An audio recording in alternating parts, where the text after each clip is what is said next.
கோவையில் பேரூர் தமிழ் கல்லூரி மற்றும் பல்சமய நல்லுறவு இயக்கம் ஆகியவை இணைந்து கல்லூரி மாணவர்களுக்கு விழிப்புணர்வு ஏற்படுத்தும் வகையில் போதைப் பொருள் எதிர்ப்பு விழிப்புணர்வு பேரணி மற்றும் நாடகம் நிகழ்த்தப்பட்டது. பல்சமய நல்லுறவு இயக்கம் சார்பில் போதைப் பொருளுக்கான விழிப்புணர்வு நிகழ்ச்சியானது பல ஆண்டுகளாக தமிழகம் முழுவதும் நடத்தப்பட்டு வருகிறது.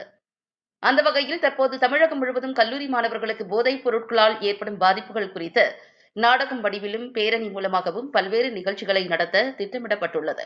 அந்த வகையில் இன்று முதல் நிகழ்ச்சியாக கோவை பேரூர் தமிழ் கல்லூரியோடு இணைந்து போதைப் பொருள் எதிர்ப்பு விழிப்புணர்வு பேரணி மற்றும் நாடகம் நிகழ்த்தப்பட்டது.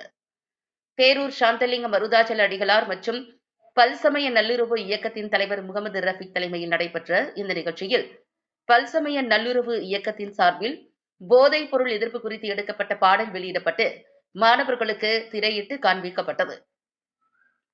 இதுகுறித்து பேசிய பல்சமய நல்லுறவு இயக்கத்தின் தலைவர் முகமது ரஃபீக், இதுபோன்ற போதைப் பொருள் எதிர்ப்பு நிகழ்ச்சி தமிழகம் முழுவதும் கல்லூரிகளில் நடத்த திட்டமிடப்பட்டுள்ளதாகவும், எதிர்கால தலைமுறையினரை நல்வழிப்படுத்த பல்சமயம் இயக்கம் பல்வேறு முயற்சிகளை எடுக்கும் என தெரிவித்தார் என்பது குறிப்பிடத்தக்கது.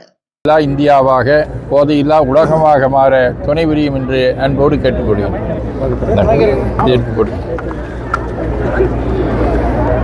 இன்று பேரூர் தமிழ் கல்லூரி ஆதீனம் அவர்கள் தலைமையில் பல்சமய நல்லுறவு இயக்கம் தொடர்ந்து 5 ஆண்டு காலமாக பல்வேறு நிகழ்ச்சிகளை போதையில்லா தமிழகம் என்ற நிகழ்ச்சிகளை குறும்படத்தின் வாயிலாகவும் பாடல்களின் மூலமாகவும் இன்று மேடை நாடகம் மூலமாகவும் மக்களுக்கு விழிப்புணர்வை ஏற்படுத்தி வருகிறோம். இது தமிழகம் முழுவதும் பல்சமய நல்லுறவு இயக்கம் சாமி ஆலோசனையின் பேரில் தமிழகம் முழுவதும் நடத்துவோம்.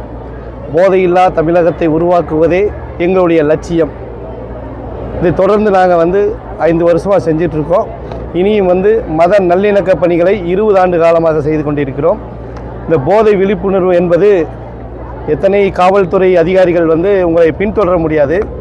தமிழக அரசும் பல்வேறு நடவடிக்கை எடுக்கிறது, காவல்துறையும் பல்வேறு நடவடிக்கை இருக்கிறது. இருந்தாலும் பெற்றோர்களும் ஆசிரியர்களும் மாணவர்களும் இதற்கு முன்னெடுத்தால் மட்டும்தான் இதை ஒழிக்க முடியும் என்பதை இந்த நேரத்தில் தெரிவித்துக்கொண்டு, தமிழகம் முழுவதும் இந்த பிரச்சாரத்தை இன்றிலிருந்து நாங்கள் தொடங்குகிறோம். தமிழகம் முழுவதும் பிரச்சார கூட்டங்கள், பள்ளிவாசல்கள், கோயில்கள், சர்ச்சுகள் இந்த பகுதிகளிலெல்லாம் நாங்கள் அந்த ஆன்மீக பெரியோர்களை சந்தித்து போதையில்லா தமிழகத்தை உருவாக்க ஒன்றிணைவோம். எப்படி சமய நல்லிணக்கத்திற்காக இன்று ஒன்று கூடியிருக்கிறார்களோ, அதனால் அது மாதிரி இனி போதையில்லா சமூகத்தை உருவாக்க நாங்கள் எல்லாம் இன்று உறுதுணையாக இருப்போம். இதை நாங்கள் சாமி தலைமையில் பல்சமய நல்லுறவு இயக்கம் தொடர்ந்து முன்னெடுக்கும் என்பதை இந்த நேரத்தில் தெரிவித்துக் கொள்கிறேன்.